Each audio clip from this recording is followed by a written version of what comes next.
I sold 3 houses to save my husband's life. The day his transplant surgery was declared a success, I caught him holding his ex-girlfriend's hand, whispering that the assets had already been transferred. I wiped away my tears, forced a smile, and turned around to open the door to his lead surgeon's office. I used to think that liquidating our real estate portfolio to save my husband was the ultimate testament to our deep, unconditional love. I thought his successful surgery was our second lease on life after a living nightmare. Until that day. In his VIP hospital recovery suite, I saw it with my own eyes, him holding another woman's hand, speaking in hushed tones about how to squeeze every last drop of equity out of me. In that exact moment, my heart completely died. But I didn't cry. I didn't scream. I simply wiped my tears and walked straight to the chief of cardiology's office. When I pushed that door open, I knew a war had just begun. My name is Sarah, and I am 35 years old.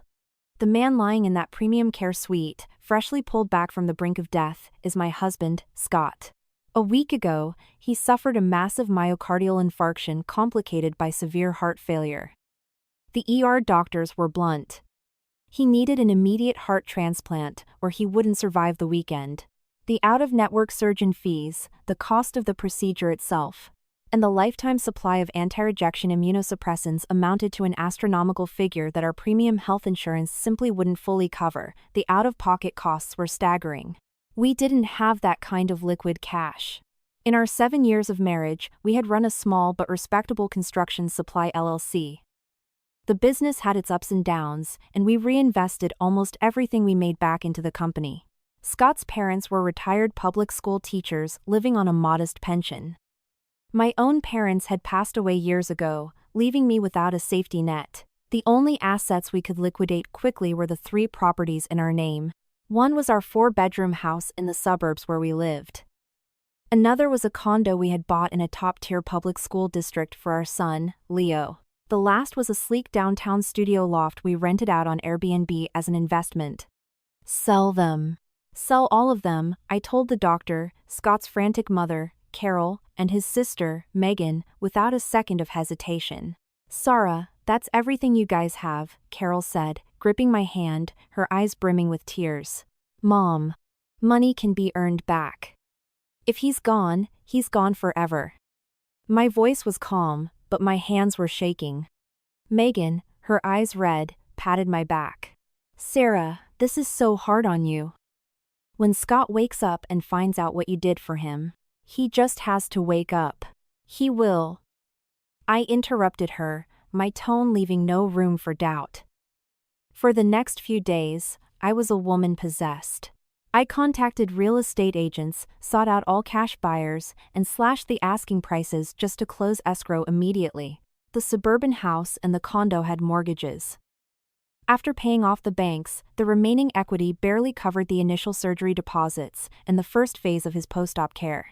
The downtown studio, which we owned free and clear, was my absolute last resort, my safety net for the long road of physical therapy and the lifelong anti-rejection meds to come. When I signed the closing documents at the title company, my hand was rock steady. The escrow officer even commented that she had never seen a woman so resolute. Only I knew that with every signature, I felt like a piece of my heart was being carved out. But then I would picture Scott lying in the ICU, waiting for those funds to clear to save his life. And the financial ruin felt insignificant. Scott and I were college sweethearts. We went from eating instant ramen in a cramped dorm room to standing at the altar. We survived the grueling early days of our startup. He had sworn by my father's hospital bed that he would take care of me for the rest of my life. I held him together when his first tech venture went bankrupt, whispering, "It's okay, we'll just start over." We were the vibrant colors of each other's youth, partners in the daily grind, and the most loving parents in our son's eyes. 7 years of marriage, 3 houses. It was a gamble I was entirely willing to make. The surgery was a success. When the lead surgeon, Dr. Evans, stepped out of the OR and pulled down his surgical mask, he told us the procedure went flawlessly. The new heart is pumping perfectly.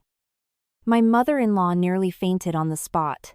My sister-in-law burst into tears of joy, and I, leaning against the cold corridor wall, slowly slid down to the linoleum floor. All the strength left my body in an instant. The tears finally came not from sorrow, but from pure, absolute relief and the sheer exhaustion of having been running on adrenaline for so long. Scott was moved to the cardiac ICU for observation. I stood vigil outside for 3 days and 3 nights, sleeping less than 5 hours total in waiting room chairs. Carol and Megan practically begged me to go home and rest, but I shook my head. I wanted to be the very first face he saw when he opened his eyes. On the morning of the 4th day, Dr. Evans told me Scott was awake, stable, and ready to be moved to a private recovery suite. I practically flew down the hall. He was lying in bed, hooked up to a dozen monitors. His face was pale, his lips chapped, but his eyes were open and lucid. "Scott," I whispered, rushing to his side. I wanted to grab his hand but was terrified of hurting him. I gently touched his fingertips, my voice cracking with emotion. "You're awake." You have no idea how scared I was. He looked at me with a complicated expression. His lips moved, his voice a raspy croak. "Sarah, you've been through so much. It was nothing. As long as you're awake, that's all that matters." Tears streamed down my face again, this time out of pure happiness. Carol and Megan rushed in, and the room was swallowed by the joy of having him back. By that afternoon, Scott was a bit stronger and could speak in short sentences. He mumbled that he was thirsty.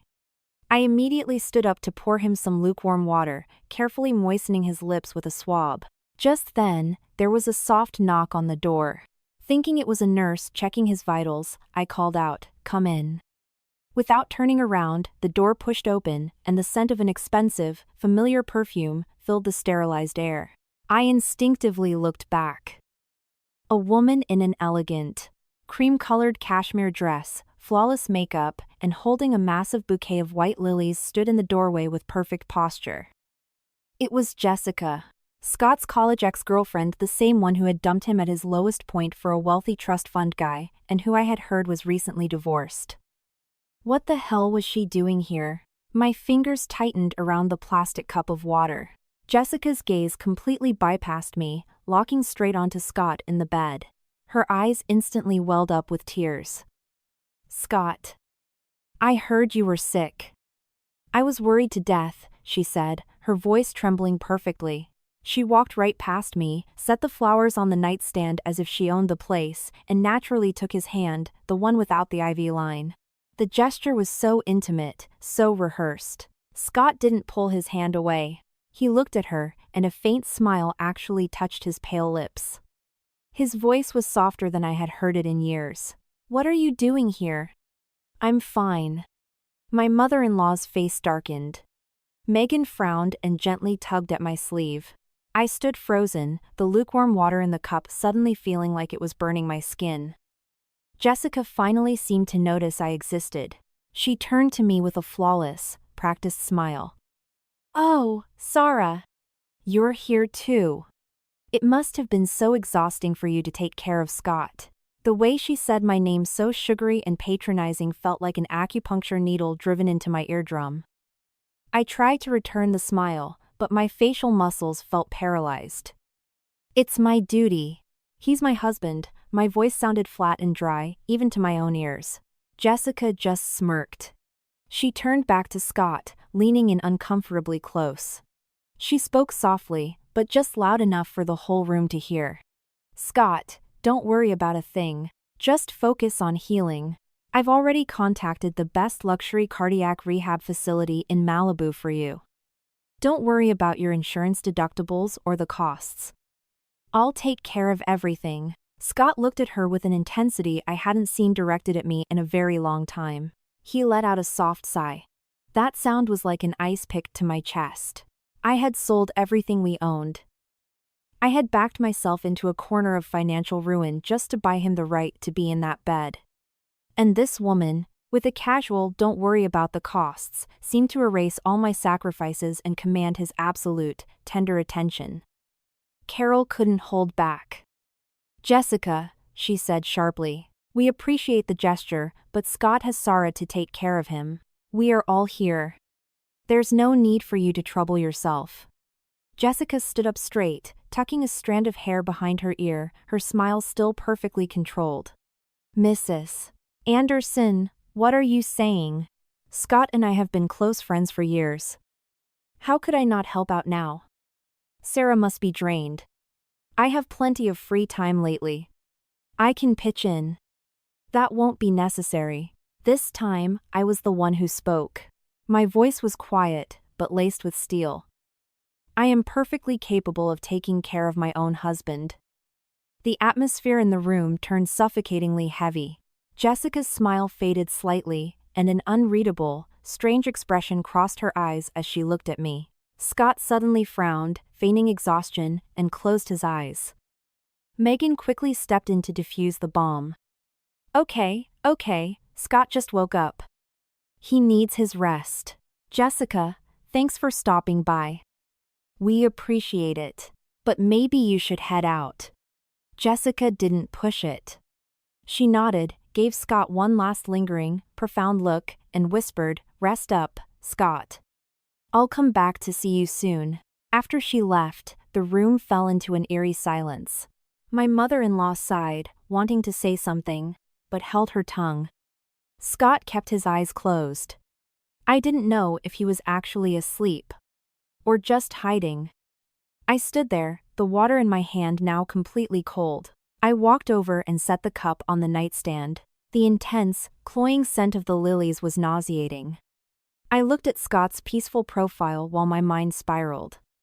7 years of marriage. Standing at the cliff edge of life and death, I had gambled my entire future to save him. When he woke up, there was gratitude in his eyes. Maybe. But why did I feel there was something else mixed in?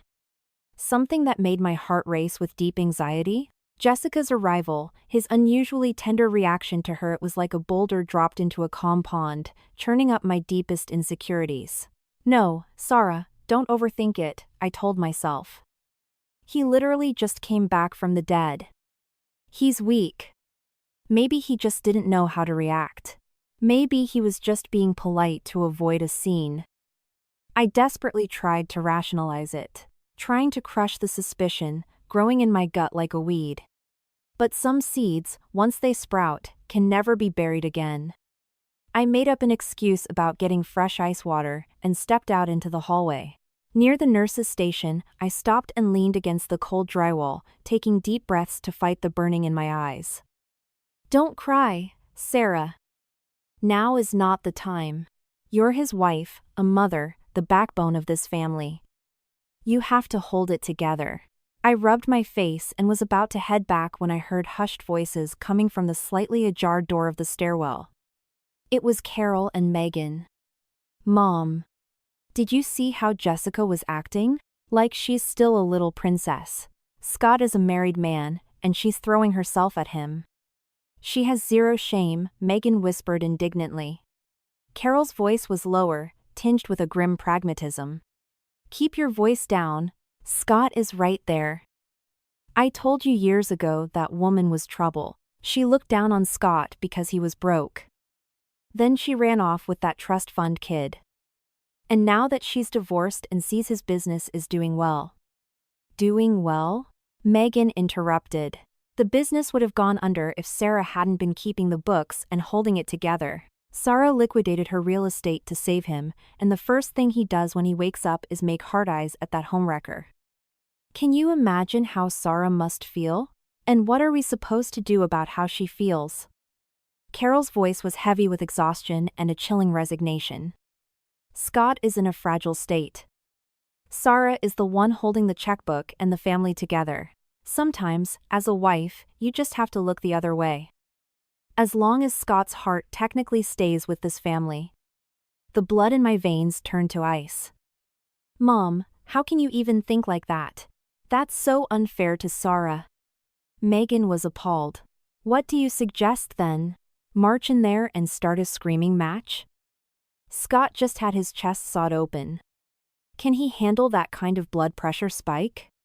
Sarah is a sensible, practical girl. She'll understand.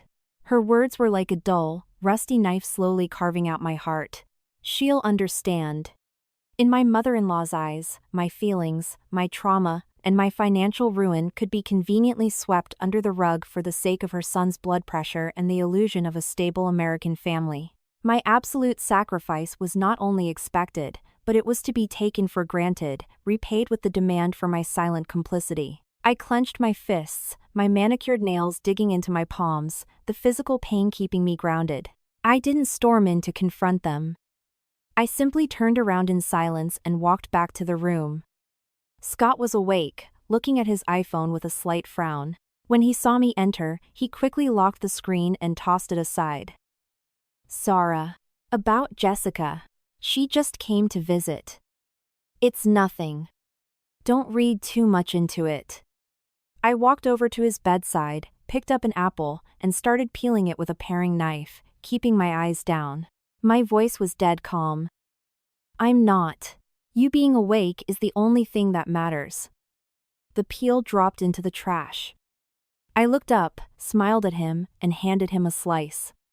He smiled back and took a bite. The afternoon sun streamed through the hospital blinds, warm and bright, but I felt a freezing cold radiating from the very marrow of my bones.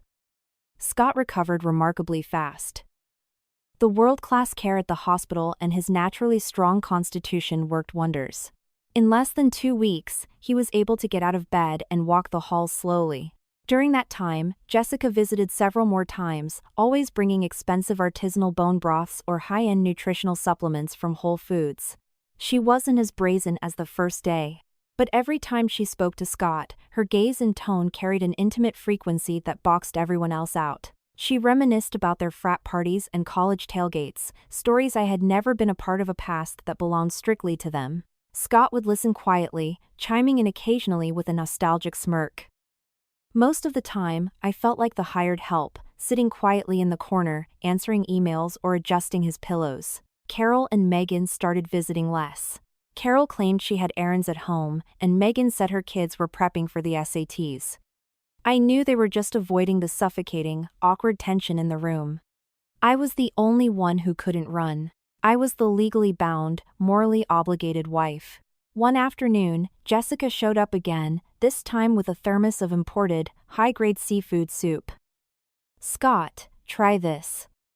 It's amazing for cellular recovery." I had my private chef slow cook it for 6 hours, she cooed, pouring it into a bowl, blowing on it, and literally bringing the spoon to his lips. Scott took a sip directly from her hand. That's really good. Thanks, Jess." "Don't be silly," Jessica beamed. I watched them, a wave of pure bile rising in my throat. I stood up.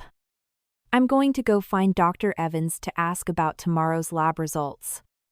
Once in the hallway, I leaned against the wall, taking deep, shuddering breaths to fight off the nausea. It wasn't the first time I'd invented an excuse to leave the room just to give myself a chance to breathe. I walked toward the doctor's offices. One of the doors was slightly ajar, and I heard Dr. Evans talking to a resident. "The heart transplant in the VIP suite is recovering miraculously. His wife is incredible. I heard she liquidated her entire real estate portfolio to front the surgical costs." "Yeah, you don't see that every day. But I hear there might be a plot twist," the younger doctor said, lowering his voice. "What do you mean?" "You know, that woman who visits him all the time? The gorgeous one in designer clothes? She doesn't act like just a friend. The floor nurses said they caught her holding his hand, crying while the wife was out getting coffee. The patient was literally wiping her tears away." "Wow. Does the wife know?" "Who knows? She seems pretty stoic. Maybe she doesn't know. Or maybe she does and she's just playing dumb to save her marriage. What can she do? The guy just got a second lease on life." Their voices faded as they moved away. I stood outside the door, my entire body going numb. So, that was what happened every time I sensibly left the room to give them space, holding hands, wiping tears. What a touching, romantic Hollywood scene. And I, the wife who bankrupted herself and sold her soul for him, was nothing but a pathetic, tragic joke to the hospital staff. Or worse, a coward pretending to be blind just to cling to a piece of paper. I didn't go in to see Dr. Evans. I turned around and walked slowly back to the suite. I stopped at the door and looked through the small glass pane. Jessica was sitting in my chair, her head leaning close to Scott's as they looked at something on his iPhone.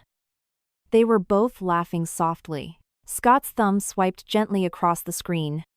Jessica nodded, looking at him with an expression of total, unadulterated adoration. I hadn't seen that look on Scott's face in years, back when we were hustling to get our LLC off the ground.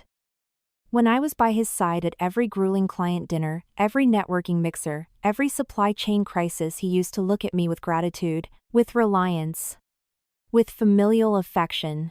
But that pure, burning light of romantic admiration a man has for a woman? I didn't even know when it went out. Actually, it hadn't gone out. It had just been redirected. I pushed the door open. They sprang apart instantly. Jessica sat up straight, smoothing her skirt, and Scott locked his phone, shoving it under his blanket. A flash of guilt crossed his face. "Sarah, you're back." "What did Dr. Evans say?" Scott asked, his voice a pitch too high. "Nothing major. Just that your recovery is on track. You have some routine echocardiograms tomorrow." I walked to the window and adjusted the blinds, letting in more light, keeping my back to them. "That's great news." Jessica stood up, grabbing her Chanel bag. "Scott, get some rest. I have some meetings to handle." "I'll let you be." "All right." "Drive safe," Scott said. As Jessica walked toward the door, she shot me a sidelong glance. In her eyes, there was a sickening blend of pity and the smug superiority of a winner. The door clicked shut, leaving us alone. The silence stretched out. I stared out the window at the hospital courtyard. Suddenly, I spoke, my voice crystal clear. "Scott, I got an all-cash offer on the downtown studio. It's slightly below market value, but it can close in 10 days. I think I'm going to sign the paperwork." It was the last safety net I had saved for his long-term care. Scott was quiet for a moment. "Okay. You handle it. It's been so hard on you." "It's what I have to do," I replied. Another silence. "Sarah," he said suddenly. "About Jessica. She's just very enthusiastic. Don't take it to heart. Looking death in the face makes you realize a lot of things. Some people. Some things. When they're in the past, they stay in the past." He spoke slowly, as if carefully curating a PR statement. I turned to look at him. His expression was calm, almost earnest. A few weeks ago, I would have believed him. I would have been moved to tears, feeling that my financial ruin was worth it. But now, with the doctor's gossip ringing in my ears and the image of them huddled over that phone burned into my retinas, the only thing I felt was a freezing, cynical irony. "I know," I nodded. I walked to his bed and pulled the blanket up over his chest. "Rest now. Don't stress your heart." He reached out and grabbed my hand. It was thinner now, but still warm. "Sarah, thank you. I wouldn't be here without you." He looked me dead in the eye with a tone of profound sincerity. If I had heard that yesterday, I might have sobbed. But today, my heart felt absolutely nothing. I smoothly slipped my hand out of his grasp and smiled. "We're husband and wife. Don't be dramatic." "I'm going to wash some grapes." I grabbed the fruit bowl, walked into the private bathroom, locked the door, and turned on the faucet full blast. As the water rushed, I stared at the haggard woman in the mirror. Sunken eyes, pale, dull skin, dark circles. She was a stranger. "Sarah, how much longer are you going to gaslight yourself? How much longer are you going to be the sensible wife? Until he transfers all the LLC's assets to Jessica's name and leaves you broke in suburban New Jersey? Until you have nothing left, branded as the bitter, nagging bitch who stressed her sick husband into an early grave? No." I twisted the faucet off violently. The eyes of the woman in the mirror turned stone cold and ruthless. Scott, you forced my hand. 7 years. I gave you my soul and my credit score, and in return, I get infidelity and financial treason. Since you want to play dirty, don't blame me when I bring the house down. I wasn't selling that last apartment. And not only that, but everything he had siphoned from me, I was going to claw back with interest.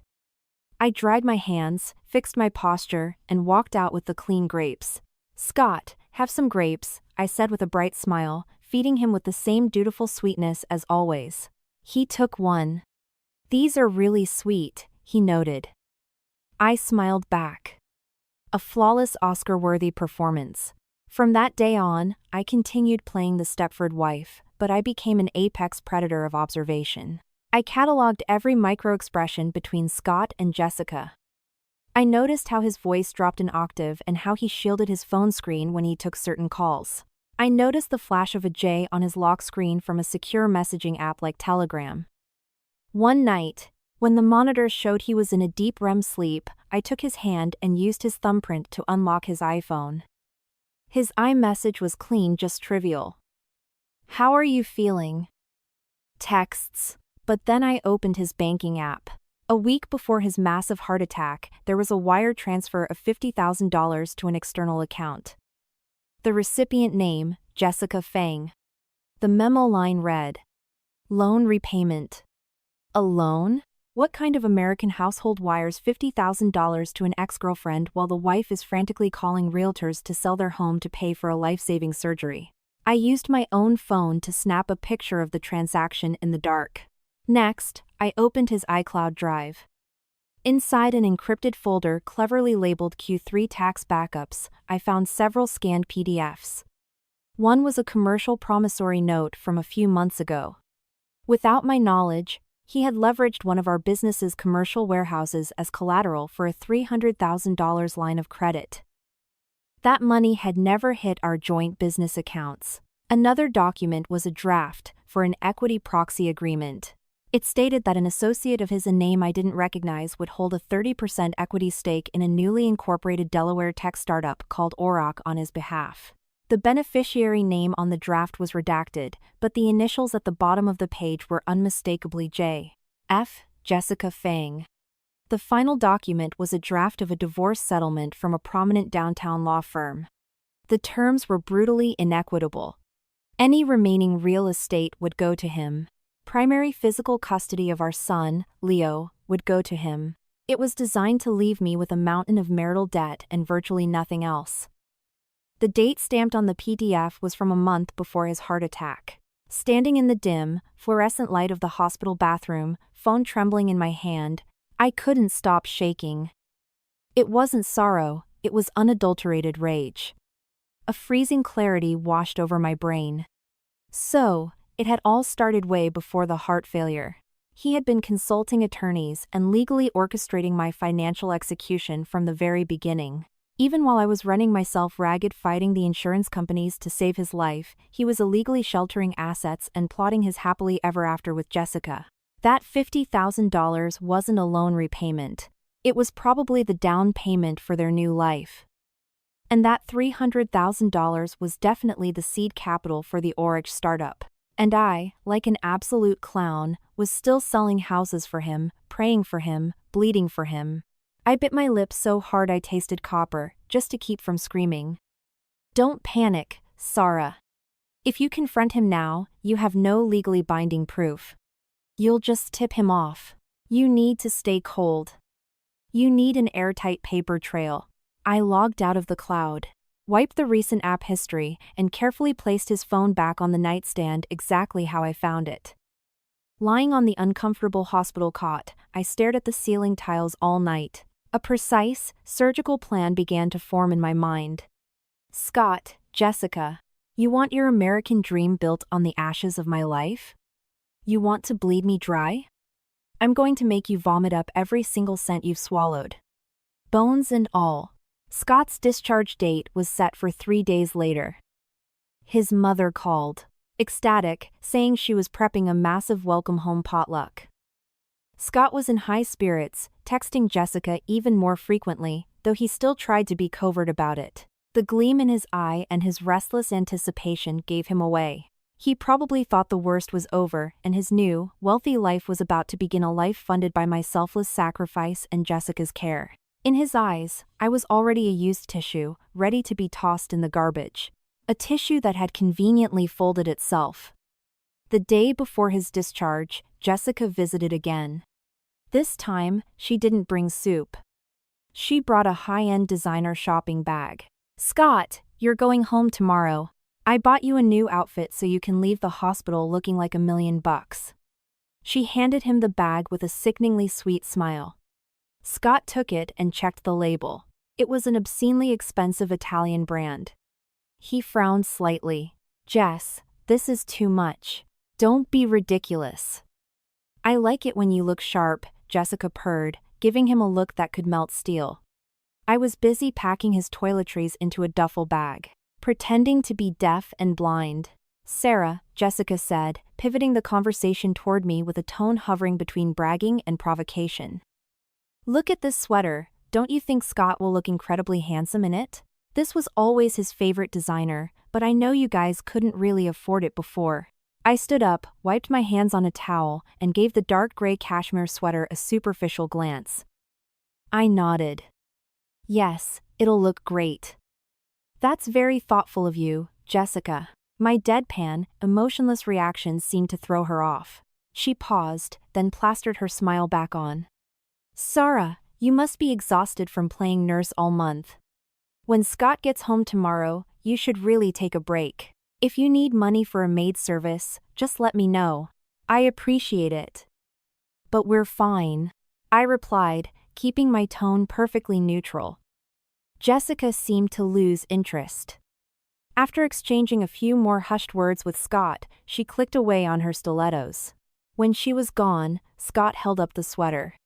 "Sarah, maybe we should return this. It's way too expensive." "Why return it? It was a gift." I walked over, took the sweater, and folded it meticulously. "The cashmere is top tier. You should wear it tomorrow. The paparazzi, I mean, your family will want pictures." Scott studied my face, probing for any sign of jealousy or passive aggression. He found a blank wall. I just packed the sweater into the bag and zipped it up. "Sarah," he said again, deliberately softening his voice.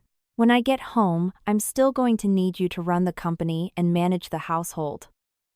My body is going to need serious downtime to avoid rejecting the heart." "I know.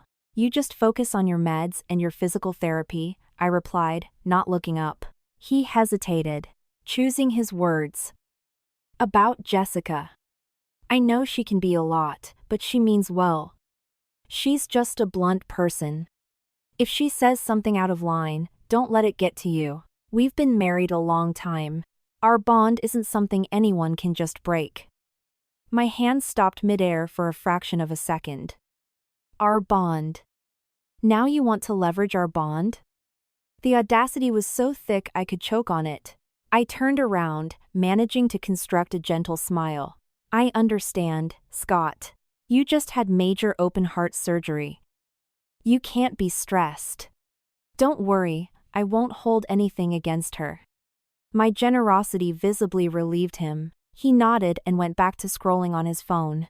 I watched his profile, and the very last ember of warmth in my soul went entirely dark. "Scott, you didn't just betray me, you think I'm an absolute moron." "Perfect. That just makes this so much easier.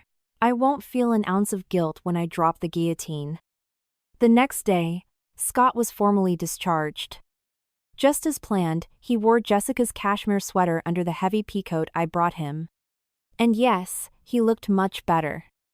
Carol and Megan were buzzing around the room. Dr. Evans came in for the final sign-off, reiterating the strict post-op protocols, heavily emphasizing the absolute necessity of taking his immunosuppressants precisely on time and attending every single follow-up clinic visit. "Dr. Evans, thank you so much for saving him," I said, putting my hand on my chest. Dr. Evans looked at me with a complex emotion in his eyes. "Of course. Mr. Anderson is recovering beautifully. But the outpatient care is life or death. Specifically, the anti-rejection meds. They are for the rest of his life. There is zero margin for error. I understand. You have my word, I replied. Dr. Evans glanced at Scott, who was surrounded by his doting mother and sister. Then he lowered his voice, speaking just to me. Mrs. Anderson, take care of yourself too. Caregiver burnout is real. Don't push yourself to the breaking point, and try to let some things go. I froze, then I understood. He had definitely heard the gossip from the nurse's station. He was giving me a warning, or perhaps, just pitying the clueless wife. I gave him a smile, though only I knew the venom hidden behind it. Thank you, doctor. I'll keep that in mind. Stepping out of the hospital, the glaring sunlight was blinding. I took a deep breath of the crisp air, finally releasing the tension coiled in my lungs. After Scott, Carol, and Megan got into the SUV, I stood by the door. Mom, you and Megan take Scott home. I have some urgent errands to run. I'll be back later. What could be so urgent?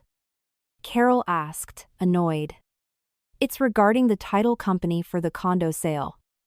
The buyer's escrow agent is rushing us. I have to sign the final disclosures this afternoon. I lied with sociopathic ease. Hearing it was about the real estate money, Carol nodded understandingly, a sympathetic look crossing her face. Okay, handle that quickly and come straight home. We need the check. I will, Mom. The SUV pulled away.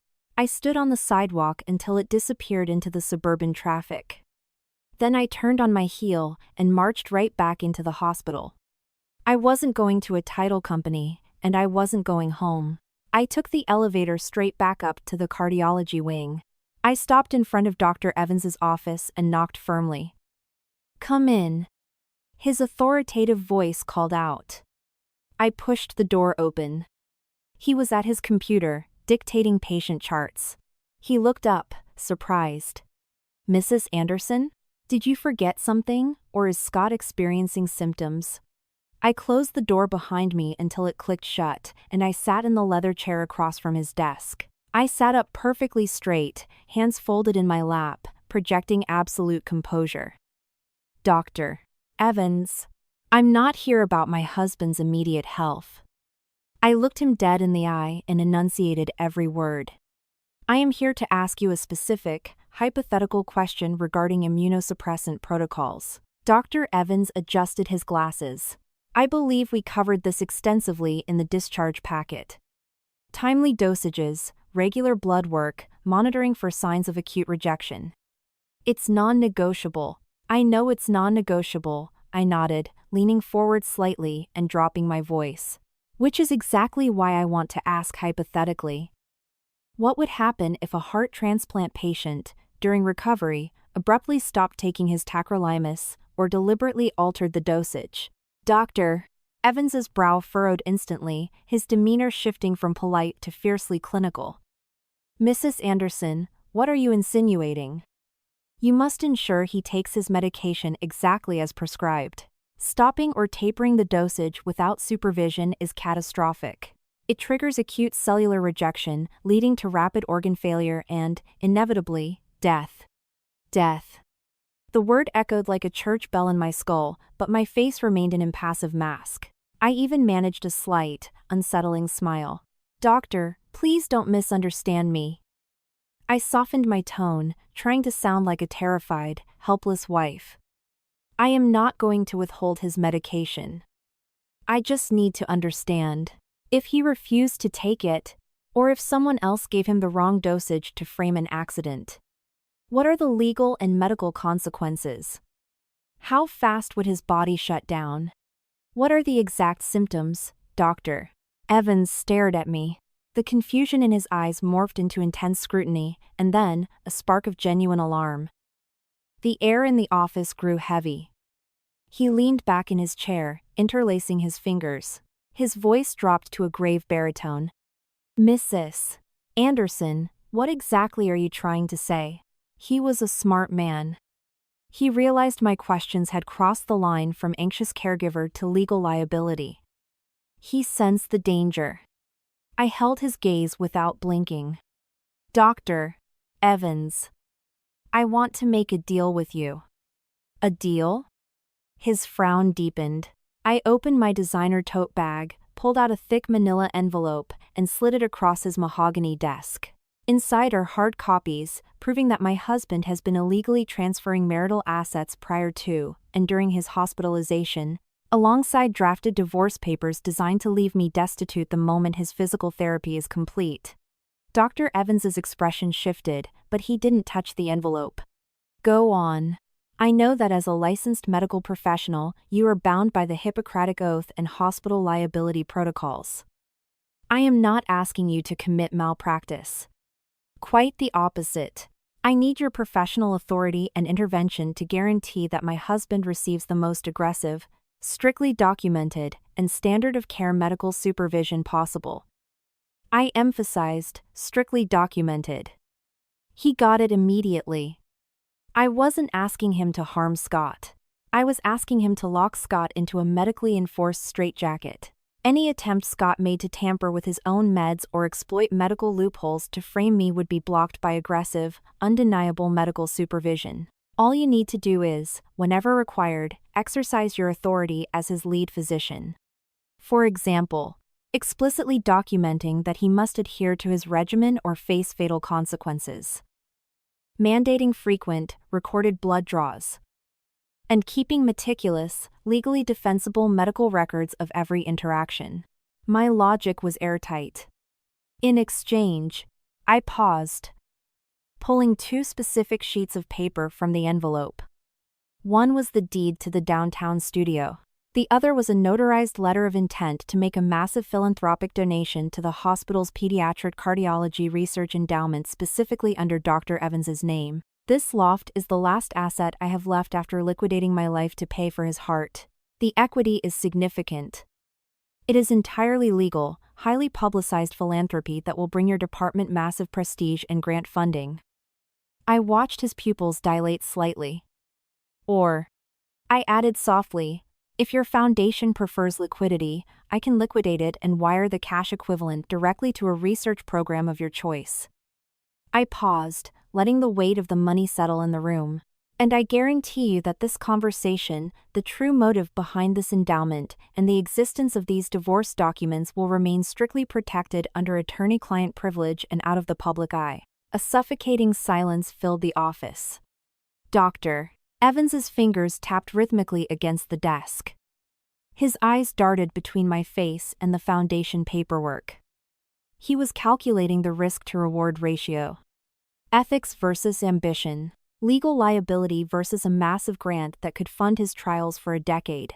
I was playing a high-stakes game of poker, betting my last chip on the pragmatism of an American surgeon facing a massive influx of capital, gambling that he'd be willing to give me a layer of CYA, cover-your-ass protection without crossing a legal line. Seconds ticked by like hours. Finally, he stopped tapping, reached out, picked up the letter of intent, and read the legal jargon carefully. He looked up. The initial shock was gone, replaced by a deep, complex understanding. Mrs. Anderson, he began, his voice smooth. You are far more formidable than you look. I said nothing. I just held his gaze. This endowment. He tapped the paper. For our pediatric congenital heart defect program. I accept it. It complies strictly with Hospital 501c3 guidelines and will genuinely save lives. I bowed my head slightly. That is the best possible ROI. As for Mr. Anderson's post-op management, Dr. Evans set the paper down, sitting up straight, adopting his most clinical persona. As his chief cardiologist, it is my sworn duty to ensure he receives the highest standard of documented care. I will flag, correct, and legally record any non-compliance that jeopardizes his graft. That is standard medical protocol. Of course, I nodded. That is exactly what the insurance demands. Furthermore, Dr. Evans added, his tone loaded with subtext, post-transplant psychiatric management is vital. Extreme emotional fluctuations, rage, anxiety, severe stress, can trigger arrhythmias. As his primary caregiver, it is your responsibility to maintain a completely stable, documented environment. I held his stare. I understood the implicit legal advice perfectly. Document everything to prove I wasn't the one causing the stress. Understood. I will do everything in my power to keep his environment predictable. Dr. Evans nodded. He didn't say another word. The deal was struck. I had bought myself a high-powered medical ally and a bulletproof legal supervisor. And Dr. Evans got a massive tax-deductible endowment without getting his hands dirty. Neither of us crossed a criminal line, but we had formed a tactical alliance. I stood up and smoothed my skirt. Dr. Evans, thank you. I will rely heavily on you to supervise his pharmacology and lab work. It's my job, he replied, standing up. I gathered the copies of my evidence and walked out. When the heavy wooden door clicked shut, even the sterile smell of bleach in the hallway didn't feel so suffocating anymore. I didn't leave the hospital immediately. I slipped into the emergency stairwell, leaned against the concrete wall, and let myself slide to the floor. Only then did my adrenaline crash, replaced by a wave of profound exhaustion and terror. I had just walked a legal tightrope, betting my final asset on the ambition of a stranger. But I had no choice. Scott and Jessica were already loading their guns. I couldn't just stand there and be the target. Dr. Evans was the ultimate medical authority in court. His charting could make or break a homicide or negligence investigation. I needed that insurance policy to stop them from tampering with his meds and pinning it on me. Now, I had it. I took several deep breaths and hauled myself up. My legs felt like lead, but my steps were far more grounded than when I arrived. Scott. Jessica. The chessboard is set. Let's see who gets checkmated into a federal prison cell. I didn't go straight back to the suburbs.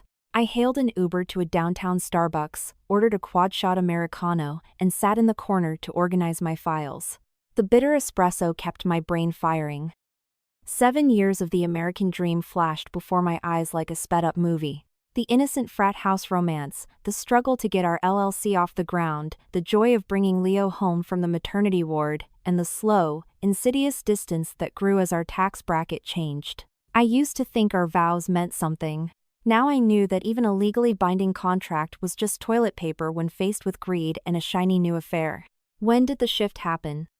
Was it when the business started clearing 7 figures, and he started going on golf retreats with clients, coming home smelling like high-end gin and foreign perfume? When he started making passive-aggressive comments that I was just a stay-at-home mom who let herself go? Or was it at that alumni tailgate, when he bumped into the newly divorced Jessica? It didn't matter anymore. What mattered was that he was systematically embezzling from our joint accounts, prepping to throw me to the wolves. I pulled out my phone and reviewed the encrypted photos I had taken, the $50K wire, the proxy agreement, the brutal divorce draft, and the voice memo app. I had secretly recorded my entire conversation with Dr. Evans. I hit play. Trigger: acute cellular rejection, leading to rapid organ failure and, inevitably, death. Dr. Evans's voice was crystal clear.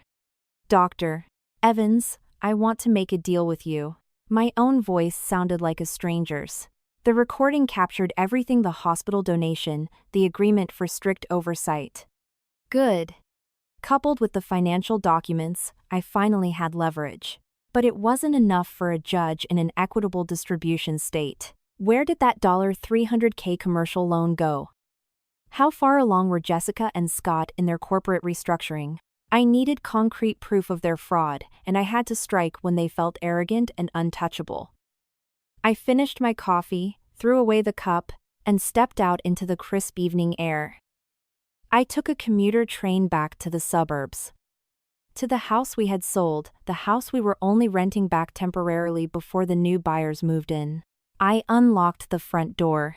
The house smelled like a typical Sunday family dinner. Carol had prepared a massive roast. Scott was sitting at the head of the dining table. Though still pale, he looked revitalized. Megan and her husband were there with their toddler. My son, Leo, was running around the living room in his socks. "Mommy! You're back!" Leo sprinted over and hugged my legs. I knelt down, scooped him up, and kissed his cheek. "Were you a good boy today?" "Yeah. Grandma made awesome potatoes," he cheered. "Sarah, you made it. Wash your hands and come eat." "We were waiting for you," Carol called from the kitchen, wiping her hands on an apron. "Okay." I put Leo down and went to the powder room. Walking past Scott, he shot me a glance.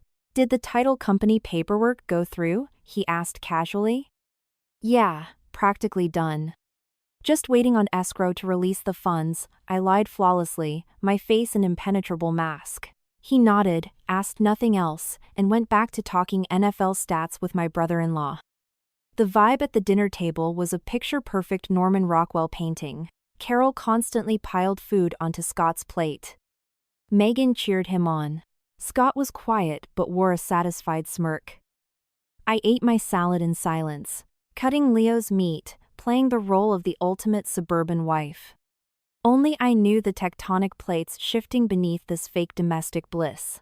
"Scott, surviving a widowmaker heart attack means you're destined for great things, man," my brother-in-law said, raising his IPA. "Cheers to your second act." Everyone raised their glasses. I raised my sparkling water. I looked at Scott. He was looking at me. Our eyes met for a fraction of a second before darting away. In his eyes, I didn't see a husband's gratitude. I saw the thrill of a man about to get away with the perfect crime. Anticipation. Anticipation of full medical clearance, so he could legally ruin me and run off with Jessica. I swallowed the bile rising in my throat and drank my water in one gulp. After dinner, Megan and her family helped load the dishwasher and left.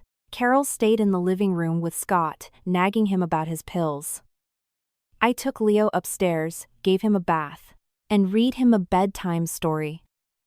By the time I walked into the master bedroom, Scott was already there. Carol would be staying in the guest room for a few nights. Scott was propped up on the pillows, aggressively texting. The second I walked in, he locked the phone. "Leo asleep?" he asked. "Yeah." I sat at my vanity and started my skincare routine. In the mirror, I could see him hesitating. "Sarah," he finally said, "there's something I need to bounce off you." "What is it?" I kept rubbing in my moisturizer, watching his reflection. With me being out of commission, the LLC has really taken a hit. Even though the VP is handling operations, there are massive supply chain issues and high net worth clients I need to personally manage, he started, his tone practiced. "The doctor said I need zero stress and uninterrupted rest, but some Zoom calls are unavoidable. I'm going to need a completely quiet workspace." I finished wiping my face and turned around. "So, what are you saying?" I was thinking about commandeering the home office. I'll sleep on the daybed in there and work from there for a few months. I have late-night conference calls with overseas suppliers, and I don't want to wake you or Leo. It sounded so incredibly reasonable. So American corporate hustle. So, it begins. Separate bedrooms. I laughed internally, but my face showed nothing but spousal concern. "But you're still recovering. What if you have an emergency in the middle of the night and you're all alone in there?" "Mom is in the guest room right next door. And I'm not an infant." "I'll keep my Apple Watch on," he justified. "It's just that the Q3 numbers are tanking." "All right, if you think it's best. Just don't overwork your heart." I nodded, offering zero resistance. "I'll help you move your stuff into the office tomorrow." "Thanks, Sarah," he sighed, visibly relieved. Of course. That night, I slept alone in our California king bed. The space next to me was cold. I knew that once he closed that office door, our marriage was functionally dead. This wasn't about Zoom calls. This was him establishing legal separation under the same roof, paving the way for a formalized divorce filing. Perfect. Saves me the legal fees of moving him out. The next day, I played the dutiful wife, helping him set up the office with fresh sheets and his monitors. On the surface, everything was status quo. I cooked his low-sodium meals, brought him his meds, and scheduled his follow-ups with Dr. Evans. He was polite, but incredibly distant. He spent hours locked in the office, allegedly working, but I often caught the muffled sound of a soft, flirtatious tone that definitely wasn't meant for a logistics manager. I also noticed a terrifying trend: he was deliberately forgetting his anti-rejection meds. When I'd remind him, he'd brush me off with, "In a minute," or "I already took it." Once, while emptying his office trash, I found a small white pill, his crucial daily tacrolimus, buried under some crumpled post-it notes.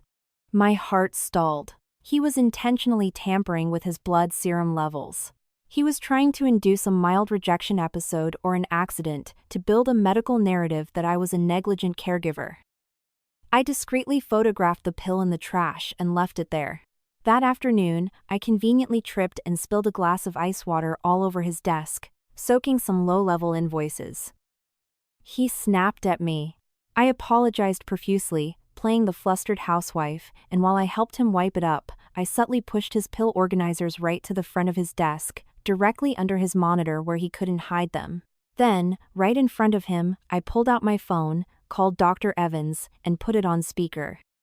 "Dr. Evans, so sorry to bother you. I just wanted to verify something regarding Scott's immunosuppressants. They have to be taken at the exact same hour every day, right? What happens if he's a few hours late, or if he skips a dose?" "Doctor." Evans's voice boomed through the speaker, stern and authoritative. "Mrs. Anderson, I've made this abundantly clear. Exact time, exact dosage. No exceptions. A transplanted heart is highly volatile. Irregular dosing drops the drug concentration in the blood and severely spikes the risk of acute graft rejection. It is a fatal error. You both need to treat this like a ticking clock." He was frozen in his ergonomic chair, his face a mask of restrained fury under the LED desk lamp. After hanging up, I turned to him, my face a portrait of anxious devotion. "Scott, you heard the chief. We can't mess around with the insurance or your life. From now on, I'm setting 3 Alexa alarms a day for you. You have to take them. If you're too busy, just holler, and I'll bring you the water." He forced a tight, plastic smile. "I know. You don't need to baby me. I'll set an alarm." From that day forward, I physically handed him a glass of water at the exact hour and stood over him like a prison guard until he swallowed the pills. He was visibly vibrating with rage, but he couldn't refuse without breaking character. And during those daily visits, my eyes scanned his desk, his sticky notes, his unlocked browser tabs. My golden opportunity arrived on the day of his first major outpatient checkup. The echocardiogram looked great. Dr. Evans said his numbers were solid. Scott was riding high. Leaving the clinic, he said he needed to stop by the LLC headquarters. He told me to take his mom and Leo home in the SUV and that he'd take an Uber back later. I dropped them off, lied that I had a Target pickup order to grab, and immediately drove back to the hospital. But I didn't go to cardiology.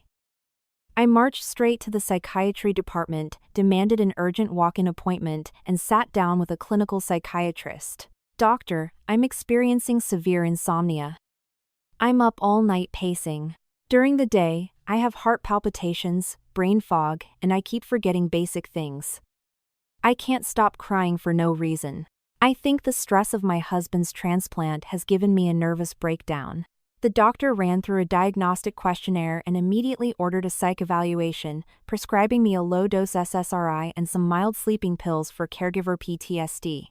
Between filling out the forms, I found a dead zone in the hospital corridor and pulled out my phone. I dialed my college roommate, Linda. She was now a ruthless partner at a boutique family law firm downtown. "Sarah? Oh my God, hey. I heard about Scott's heart. I wanted to call, but I figured you were living in the ICU." Her sharp, fast-paced voice immediately grounded me. My throat tightened. I swallowed hard and dropped my voice to a whisper. "Linda, I'm okay. But I desperately need your help. I can't talk over the phone. Can you get down to the general hospital? I'm in the psych waiting room, don't tell anyone. Linda, an absolute shark of a lawyer, caught the sheer panic in my voice instantly. I'm in my car. Give me 20 minutes. 20 minutes later. Linda clicked down the hallway in her Louboutins. She took one look at my gaunt face and gasped. I dragged her into an empty family consultation room and rapidly unloaded everything. The liquidation of my real estate, Jessica showing up acting like the wife, the financial documents I found on his iCloud, the Delaware LLC, the deal with the surgeon, the tampered pills, the divorce draft. As Linda listened, her sympathetic expression hardened into a terrifying, icy legal rage. That absolute son of a bitch, she hissed, gripping my hands. Sarah, I am so sorry you're living in this nightmare. But you called the right person. I am going to bury him. Linda, I need you to execute 3 things immediately, I fired off. First, run a legal analysis on the evidence I have. Is it enough to win equitable distribution and sole custody? Second, I need a forensic accountant to trace a $300,000 commercial HELOC against our business and pull the corporate filings for a startup called Orach and anything attached to Jessica Fang. Third, and most importantly, I looked her dead in the eye, I need a private investigator. Someone top-tier, discreet, who operates in the gray area. Liquidating the house left me with a small cash reserve. Money is not an object. Linda nodded, pulling out her iPad. Done. I'll review your iCloud drops tonight. I have a forensic CPA on retainer who loves hunting down Delaware shell companies. And I have a PI, an ex-federal agent. We call him K. He's expensive, but he's a ghost. I'll make the intro. She paused, her lawyer brain switching to friend mode. Sarah, it is incredibly dangerous for you to stay in that house. If he realizes you're onto him and he's tampering with his meds, he could do something drastic. I know, but if I move out now, I trigger legal abandonment and I lose my leverage. I need to catch them red-handed with undeniable proof so I can destroy them in one single motion, I replied, my voice dead. Plus, Dr.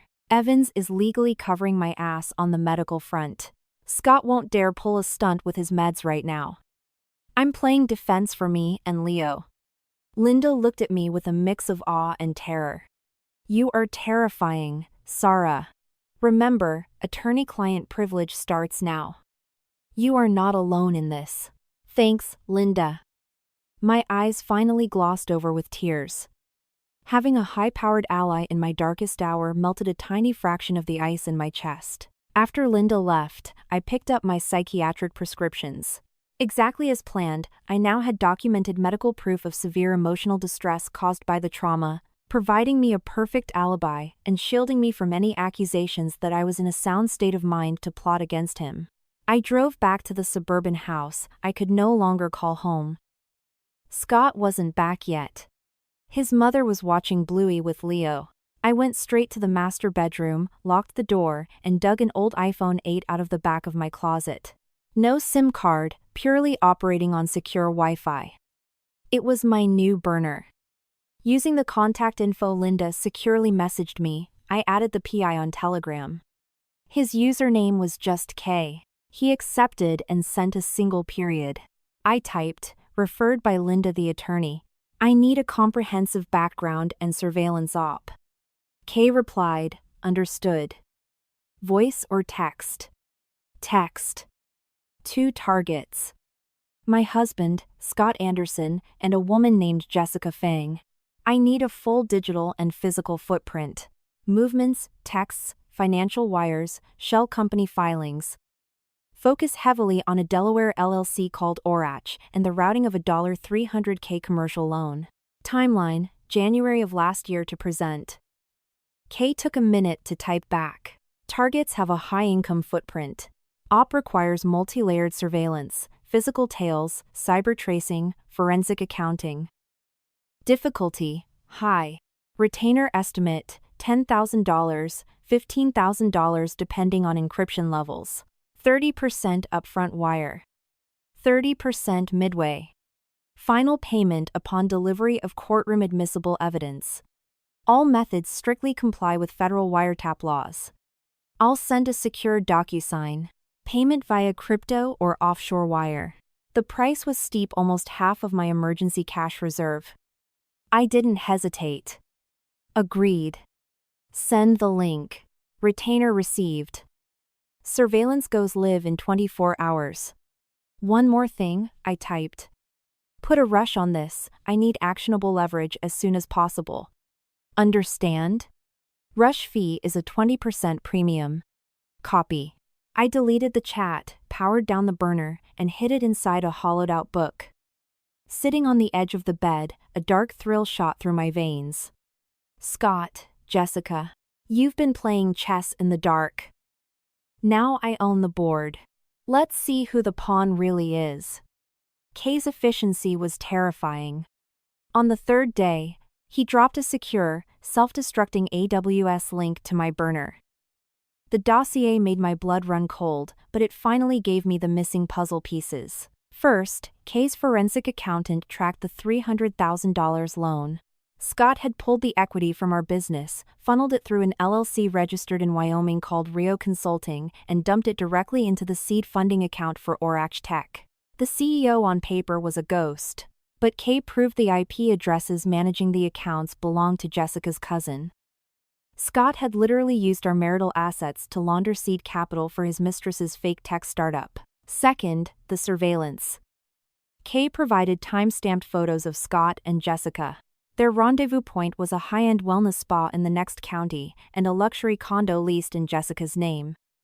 There was a blurry telephoto shot of them walking into the spa together. Scott was wearing a surgical mask and a Patagonia hat to hide, but I recognized his gait instantly.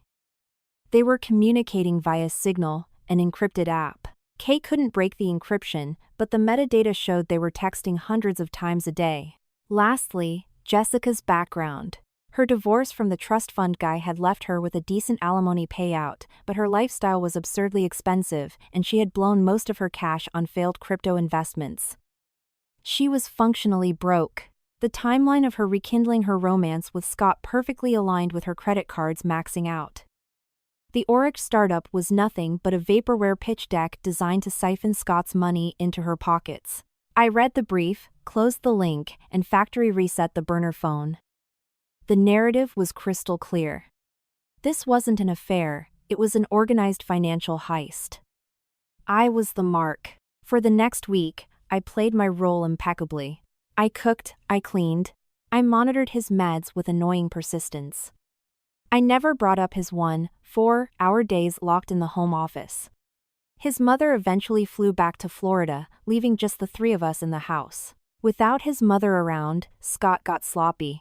He would take calls with Jessica in the office, barely lowering his voice. I'd stand barefoot in the hallway, listening to the muffled poison. "Babe, relax. The attorneys are finalizing the paperwork." What could she possibly suspect? She spends all day on Pinterest and driving Leo to soccer. Just wait till the audit clears. I know it sucks, just give me a little more time. Every word was a nail in his coffin. But my face remained perfectly serene. Once, when he stepped out to grab a LaCroix, I innocently asked, "How are the Q3 numbers looking?" "You've been on the phone non-stop." He flinched. "Oh, fine. Just putting out supply chain fires. Don't stress too much. Your heart is what matters," I cooed, turning back to chop onions. The second my back was turned, my eyes went dead. A few days later, Scott announced he had an unavoidable in-person meeting with a massive client downtown and wouldn't be home for dinner. I helped him pick a tie, handed him his meds, and kissed his cheek. The second his SUV pulled out of the driveway, I sprinted upstairs, locked the door, and grabbed the burner. Kay had pinged me 30 minutes ago. Target A, Scott, left residence. Destination: the Blue Note Grill downtown. Target B, Jessica, arrived at 11:50 a.m., they are in a private VIP booth. A legal parabolic mic has been deployed from the adjacent booth. Waiting to transcribe. My heart hammered against my ribs. Proceed. Do not get burned. 10 minutes later, the live transcript started feeding into my app. There was background jazz music, but the dialogue was devastatingly clear. Jessica S. Scott, how much longer are you going to keep me waiting? Seeing you play house with her on Instagram makes me physically sick. Why does that frumpy housewife still get to use your last name? And that kid. Scott, Jess, lower your voice. Just a little longer. She is watching me like a hawk right now, especially with the immunosuppressants. She stands over me while I swallow them, and she's buddy-buddy with Dr. Evans. I can't make a move without looking guilty. Jessica. We need a foolproof exit. Are you seriously telling me she's just going to sign the divorce papers and walk away with nothing? Where's the cash from that downtown studio she was supposed to sell? Scott, she parked it in an escrow hold. I can't touch it without arousing suspicion. I'm going to squeeze her for the condo next. Just focus on your end. I need my equity out of the LLC and parked cleanly into Oryx's accounts. My accountant is doing an audit right now. It's a minefield.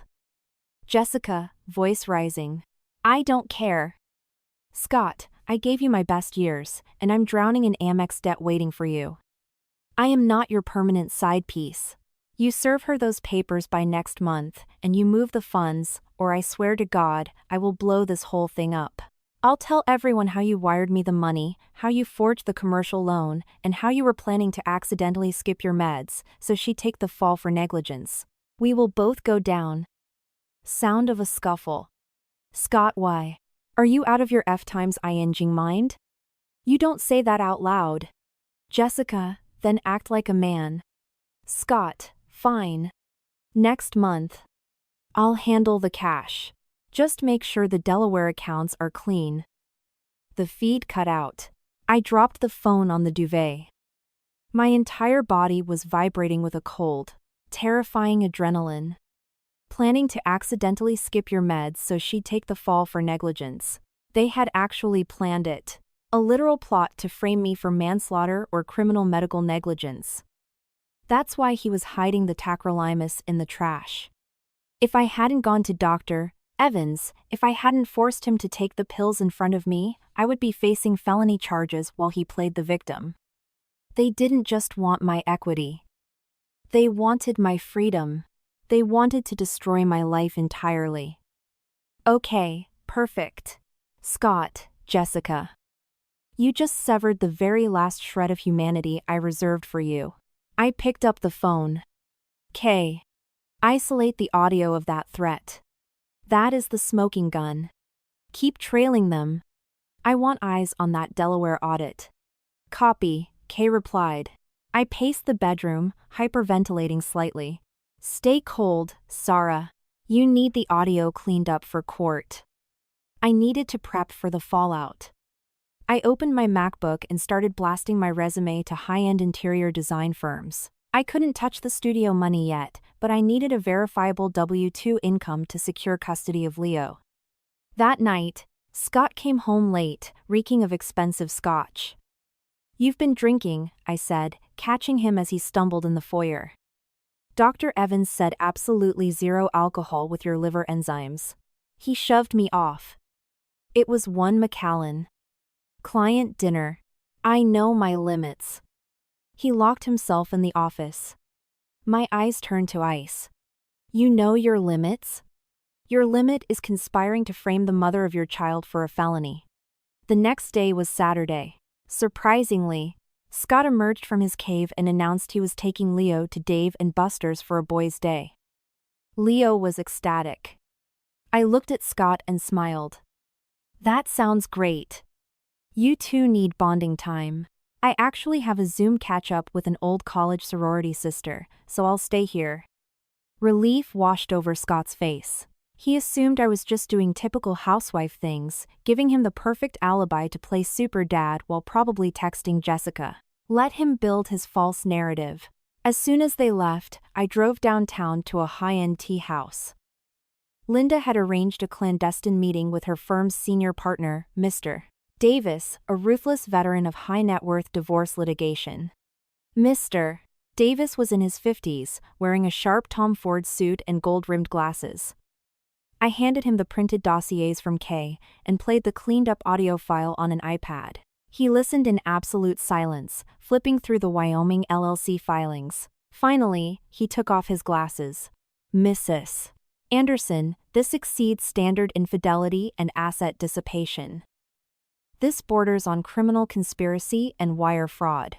The implication that he intended to manipulate his immunosuppressants to trigger a medical crisis and frame you for caregiver negligence is actionable. So when do we drop the hammer? I asked. If we file now, with the evidence of you liquidating your real estate to fund his surgery, we can easily prove marital fraud and breach of fiduciary duty. You'll win the lion's share of the assets and full custody, Davis analyzed. However, if Kay can get absolute proof of the $300K wire hitting her account, and if we can get a cleaner recording of them discussing the medical tampering, we push this from family court into a federal grand jury. You wouldn't just win the divorce. You would annihilate him. I nodded slowly. Kay is on it. I just need a little more time. Be extremely careful with time, Davis warned, his voice grave. A transplant patient's psychology is volatile. The fact that they discussed tampering with his meds means your physical safety is at risk. Your strategy of forcing him to take his pills in front of you is saving your life. Document everything. Do not let him eat or drink anything you haven't prepared. And if he crashes, you call 911 immediately and demand a talk screen. I understand. Thank you, Mr. Davis.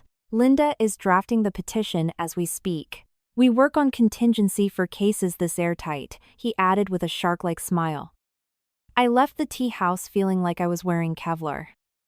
I picked up some toys for Leo at Target and went home. Scott and Leo were already back, eating pizza on the couch. Did you guys have fun? I asked, wiping ketchup off Leo's face. Yeah. Dad won me a giant dinosaur, Leo screamed. Scott looked up, a genuine, loving smile on his face. Anything for my buddy. My stomach churned. If he was just a cheating scumbag, I could just hate him. But he was still Leo's father.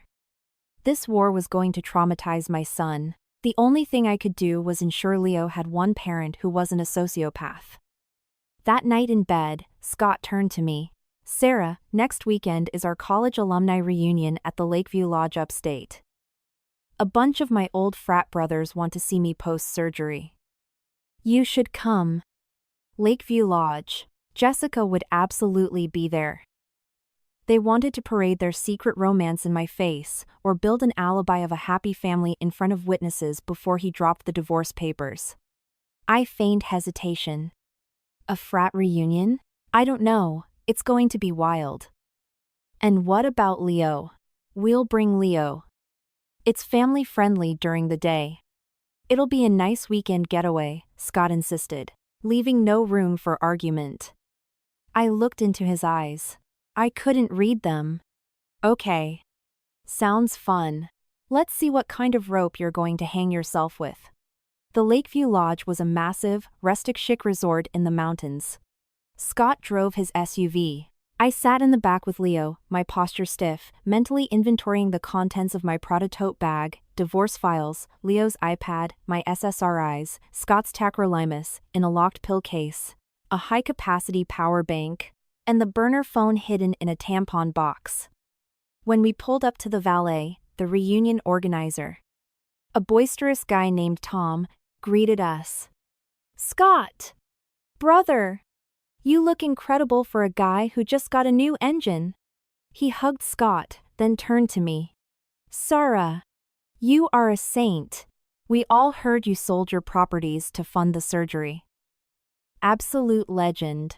He'd do the same for me, I smiled demurely, gripping Scott's arm. We checked into a family suite and headed to the resort's private dining hall. The room was packed with about 30 alumni. The second we walked in, Scott was swarmed. Dude, a heart transplant. Insane. Sarah, you're the MVP of the decade. Scott soaked up the attention, playing the humble survivor. I stood by his side, projecting the image of the exhausted but devoted American wife. Only I knew our marriage was a rotting corpse. I scanned the room. There she was. Jessica was sitting by the stone fireplace, wearing a stunning backless burgundy dress, sipping a martini. She pretended not to notice us, but the white-knuckle grip on her glass gave her away. Scott saw her too. His eyes lingered for half a second before he smoothly pivoted to talk to a buddy. "Oh, look. Jessica is here," one of the sorority girls whispered. "Didn't you two date forever? Thank God you dodged that bullet, Scott. Sarah is a real one." Jessica finally noticed the commotion and glided over, a picture of aristocratic concern. "Scott. Sarah. It is so wonderful to see you out and about. Scott, you look so healthy." Her eyes were locked onto his, completely disregarding social boundaries. "Thanks, Jess." "Doing great," Scott replied, his voice an octave deeper. "Sarah, you must be so relieved." Jessica turned to me with a fake, empathetic pout. "I am. It's my job to protect him," I smiled, staring daggers through her pupils. The tension was suffocating, but on the surface, it was just polite banter. Dinner was a boozy, loud affair. Scott drank club soda, but in massive quantities, clearly anxious. I tended to Leo and played the wallflower. Jessica was the center of attention, charming the table with nostalgic stories of college tailgates, specifically ones involving Scott. She towed the line masterfully, bringing up memories that excluded me, making Scott laugh. I sat there, serene, acting as if I was totally unbothered. Later, after the kids were put in the resort daycare, the adults moved to the lounge for drinks and a sloppy game of truth or dare. Someone spun an empty wine bottle, and it landed on Jessica. "Truth," she smirked. A drunk frat brother leaned in. "Come on, Jess, you've been divorced for a year. Are you seeing anyone? Give us the tea." The room went quiet. Jessica blushed a perfect, calculated flush. Her eyes darted imperceptibly towards Scott before she looked down at her lap. "Does it matter? Sometimes the timing is just wrong. Sometimes, the person you're meant to be with is already taken." The room erupted into oohs and catcalls. "Who is it? Is he in this room?" Jessica waved her hands, playing the bashful victim. "Stop it, guys, I'm not saying another word." But her eyes screamed validation. People started exchanging awkward glances between her and Scott. Scott stared intensely at his coaster, his jaw clenched. I felt a surge of pure disgust, but I couldn't let them control the narrative. I let out a light, musical laugh. My voice cut through the noise, loud and playful. "Jessica, you sound like you're in a Bravo reality show. It's 2026. If you want a guy, go get him. Life is too short to play the martyr." I paused, taking a sip of my sparkling water. "Unless, of course, the guy is married. Because breaking up a family and stealing marital assets, well, that's just tacky. And highly illegal. Right?" The lounge went dead silent. The music seemed to stop. Every single head snapped toward me. Jessica's fake blush vanished, replaced by sheer panic and fury.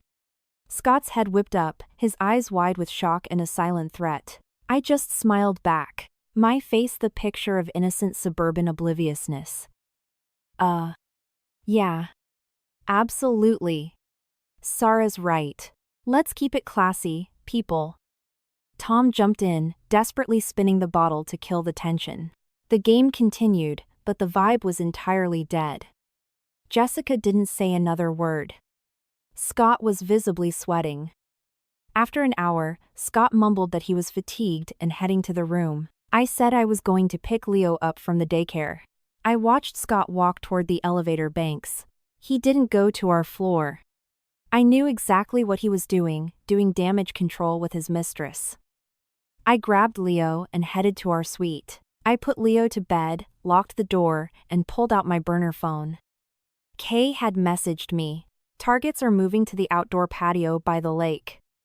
No CCTVs. Audio surveillance engaged." I stepped out onto the balcony of my suite, looking down into the darkness of the pine trees. My phone vibrated. Kay was streaming the audio live. Jessica, what the F was that, Scott? She completely humiliated me in front of everyone. She knows. Scott, keep your voice down. How the hell was I supposed to know she'd say that? You're the one who practically confessed your undying love to a room full of people. Jessica, I can't take this anymore. I am drowning in debt, Scott. When are the Delaware funds clearing? I need that $100K by Wednesday, or I swear to God. I'm going to the cops and telling them you forged her signature on the LLC loans. Scott. Are you insane? The audit isn't done. If I move $100K right now, the IRS and her lawyers will flag it instantly. I can give you $50K on Monday. Jessica. $50K pays my minimums. I need the buyout. You promised me we'd be together. I am sick of waiting while you figure out how to accidentally mess up your tacrolimus dosage. You told me Dr. Evans was clueless. Just do it. Scott, I can't. She forces me to swallow them while she watches. She's documenting everything. If I crash, she's covered. Jessica. Then we use Plan B, you promised me. Or I walk away and leave you to burn. The audio cut out. I leaned against the freezing metal railing of the balcony, gasping for air. Plan B. What the hell is Plan B? They weren't just waiting me out. They were actively plotting a medical emergency to frame me. The rest of the weekend was a blur of fake smiles. Scott drove us back to the suburbs in total silence. The tension in the SUV was thick enough to choke on. They knew I was onto them, and they were desperate. A desperate animal is the most dangerous kind. On Tuesday, Kay sent a red alert encrypted file. Target B, Jessica, observed entering a local independent pharmacy in a bad neighborhood. Paid $400 cash. Procured a black market prescription of furosemide, a heavy loop diuretic, and prescription-grade potassium chloride supplements. Note: when taken in massive doses alongside tacrolimus, this combination induces severe hyperkalemia, leading to catastrophic cardiac arrhythmias. It mimics a natural post-transplant heart attack. My blood turned to ice. That was Plan B. They were going to spike his potassium levels. It would look exactly like heart failure. Scott would claim I had given him the wrong pills or poisoned his food, and because he's the victim, the police would arrest me for attempted murder. Jessica gets him, the sympathy, and my money. I forwarded the file to Linda and Mr. Davis. Davis called me instantly. Sarah, get out of the house, now. This is premeditated, attempted murder. No, I whispered fiercely from the locked bathroom. If I leave, he claims I abandoned him and poisoned him before I fled. I need to catch him in the act. Then you follow my exact instructions, Davis commanded. Swap all of his real medication into dummy bottles. Lock the real ones away. I am having a tech install hidden Nest nanny cams in your kitchen and his office while he's at work tomorrow. Do not let him eat or drink anything you haven't prepared on camera. If he crashes, you call 911, secure the fake pills, and demand a blood draw. For the next 48 hours, I lived in a state of hypervigilance. The hidden cameras were installed in the smoke detectors. I swapped his pills. I watched him like a hawk. On Thursday afternoon, it happened. I was in the living room, with Leo. A massive thud echoed from the home office, followed by the sound of glass shattering. I sprinted down the hall. Scott was collapsed on the hardwood floor, clutching his chest, gasping for air, his face turning a terrifying shade of ash gray. Sweat poured down his face. Scott! I screamed. Leo, grab mommy's phone and dial 911. Now! Leo, terrified but drilled for emergencies, ran to get the phone. I dropped to my knees next to Scott. His lips were turning blue. My pills. He choked out, pointing a trembling finger toward his desk drawer. I ripped the drawer open. Inside, next to his standard organizer, was an unmarked amber pill bottle. It was filled with large, white, chalky pills. Potassium chloride. I ignored the unmarked bottle. I grabbed his real, prescribed emergency nitroglycerin from my pocket, shoved it under his tongue, and forced him to swallow his actual immunosuppressants with water from a sealed bottle I carried. I glanced at his desk.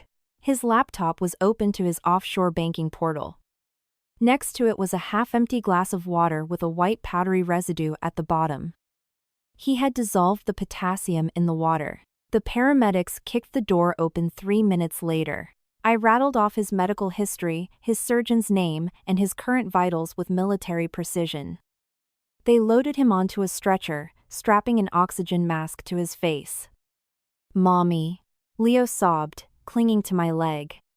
I scooped my son up. With my free hand, I grabbed a latex glove from the EMT's kit, carefully picked up the unmarked amber pill bottle and the half-empty water glass, sealed them in a Ziploc bag, and shoved them deep into my purse. In the back of the ambulance, I texted Dr. Evans, code red. Scott collapsed. Massive cardiac distress. Found unmarked pills and laced water. En route to General ER. Demand full toxicology screen. Suspect potassium poisoning. Dr. Evans replied instantly. I am overriding the ER. Have them bring him straight to Trauma Bay 1, do not let anyone touch that evidence. When we burst through the ER doors, the trauma team descended on Scott. Dr. Evans was already there, barking orders. BP is crashing. Heart rate is erratic. I want an immediate 1-2 lead EKG, comprehensive metabolic panel, stat tacrolimus trough levels, and a full forensic toxicology screen. Now. Carol and Megan arrived 20 minutes later. Hysterical. Sarah. What happened? He was fine this morning. Carol wailed. I don't know, he just collapsed in his office, I said, my voice trembling perfectly. I stepped away from the crying women and found Dr. Evans in the hallway. I pulled the Ziploc bag out of my purse and handed it to him. Doctor.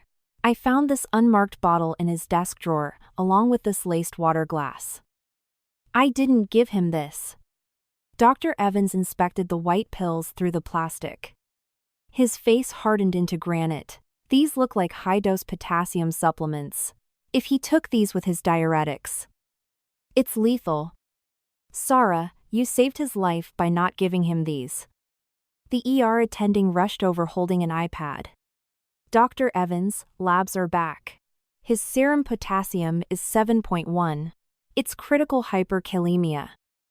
The EKG shows peaked T waves. His heart is about to stop. We need to push calcium gluconate and insulin stat. Do it, Evans ordered. He turned to me, his eyes wide. He deliberately poisoned himself. 10 minutes later, Scott was stabilized, lying in the trauma bay.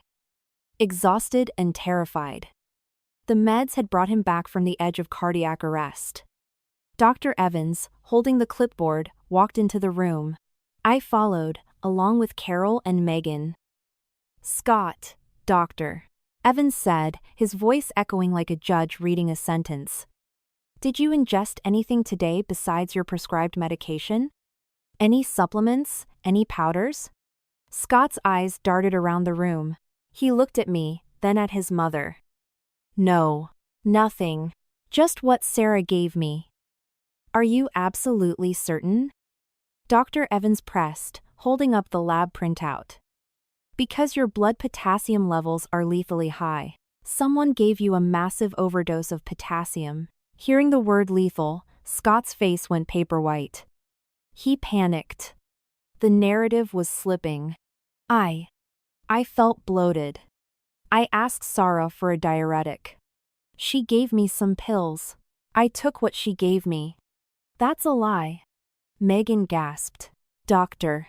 Evans pulled the Ziploc bag out of his lab coat. Like these pills, Scott? The ones we found hidden in your desk drawer next to a laced glass of water?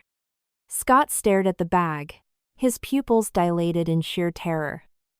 He realized I had found his stash. He realized he was trapped. I don't know what that is. Sarah planted that. She's trying to kill me.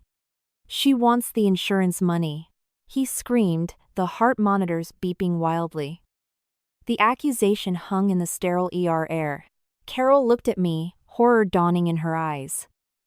I stood at the foot of his bed. I didn't cry. I didn't yell.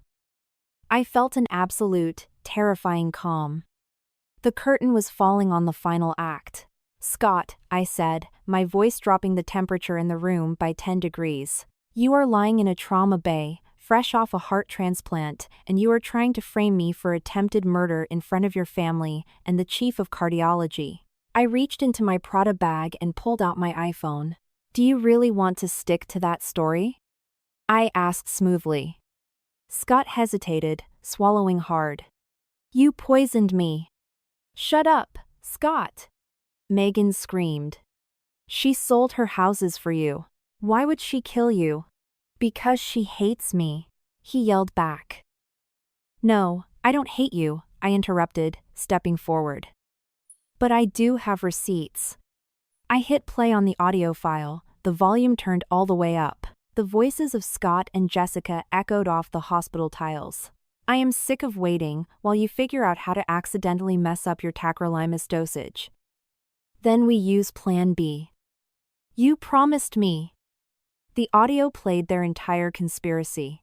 The $300K wire fraud. The plan to drain the LLC. The plot to frame me for medical negligence. The silence that followed was deafening. Scott looked like he had been shot in the chest. Carol collapsed into a chair, sobbing uncontrollably. Megan covered her mouth, staring at her brother like he was a monster. You faked it, Scott wheezed, grasping at straws. That's AI. You faked that audio. I turned to Dr. Evans and the ER attending. Doctors. I want you to call the police, right now. I want the NYPD to dust that pill bottle and that water glass for fingerprints. I want a full forensic chain of custody on his blood work. Because my husband and his mistress just conspired to commit insurance fraud and attempted murder, and I am pressing federal charges. Call the police, doctor. Evans ordered a nurse, disgust radiating from his face. No, wait. Sarah, please. Scott begged, struggling against his IV lines. It's a family matter. We can settle this at home. I made a mistake. It was Jessica's idea. Settle this at home? I let out a sharp, cruel laugh. So you and Jessica can try Plan C? Scott, the moment you took her money and planned to put me in handcuffs, you lost your home. 2 police detectives arrived 20 minutes later. I calmly handed over the burner phone with the audio files, the financial documents printed by my lawyer, and the Ziploc bag. The detectives took my statement. Scott, trapped in his hospital bed, was Mirandized and questioned. Under pressure, he completely folded, blaming everything on Jessica. Because of his critical medical state, he wasn't hauled to jail immediately, but a uniformed officer was stationed outside his door. I left the hospital with Linda, who had arrived with a briefcase full of legal filings. The fallout was an absolute massacre. The police raided Jessica's condo that night. Faced with the audio recordings, the wire transfers, and the pharmacy receipts for the black market potassium, she cracked in the interrogation room. She was indicted by a grand jury for conspiracy to commit wire fraud and conspiracy to commit assault. The stress of the impending federal indictment, combined with the catastrophic damage he had done to his own heart by messing with his meds, triggered a massive, irreversible, acute cellular rejection in Scott's body. 3 days later, Mr. Davis and I walked into Scott's hospital room. A police officer stood by the door. Scott was hooked up to a ventilator, dying. Mr. Davis placed a stack of papers on his tray table. Mr. Anderson, these are the divorce settlement and the asset relinquishment forms. You are signing over 100% of the LLC, the remaining equity from the properties, and granting my client sole legal and physical custody of your son. If you sign this, we will drop the civil fraud lawsuits, which may aid your criminal plea deal. If you don't, we will bankrupt your estate and ensure you die in a federal penitentiary ward. Scott looked at me. His eyes were hollow, pathetic, filled with the terrifying realization that he had played God and lost everything. He couldn't speak around the intubation tube. He just sobbed. His trembling hand grasped the pen. He signed his name, transferring his entire life over to me. I took the papers, put them in my bag, and walked out without saying a single word. The war was over. I had won. It was a brutal, scorched earth victory, but it was mine. 2 weeks later, Scott's organs fully failed. He died in the ICU on a rainy Tuesday morning. Megan texted me the news. I didn't go to the funeral. I didn't feel triumph, and I didn't feel grief. I just felt a profound, echoing emptiness. He had been the love of my life, the father of my child, and he had tried to bury me alive. Jessica took a plea deal. She was sentenced to 4 years in a minimum security federal prison in Danbury. All her remaining assets were seized to pay restitution to the LLC. Life moved on. I moved back into the downtown loft with Leo. I used the recovered funds to officially launch my own boutique interior design firm. It was an incredibly hard grind at first, but it was entirely mine. Leo started first grade at a great charter school, and the nightmares slowly stopped. One evening in the spring, I was out celebrating a major commercial design contract with my team at a high-end steakhouse downtown. Walking back from the restroom, I bumped into someone. It was Dr. Evans. He was dressed in a sharp tuxedo, having dinner with a beautiful woman. He saw me. He paused, gave me a subtle, respectful nod, and smiled. I nodded back and kept walking.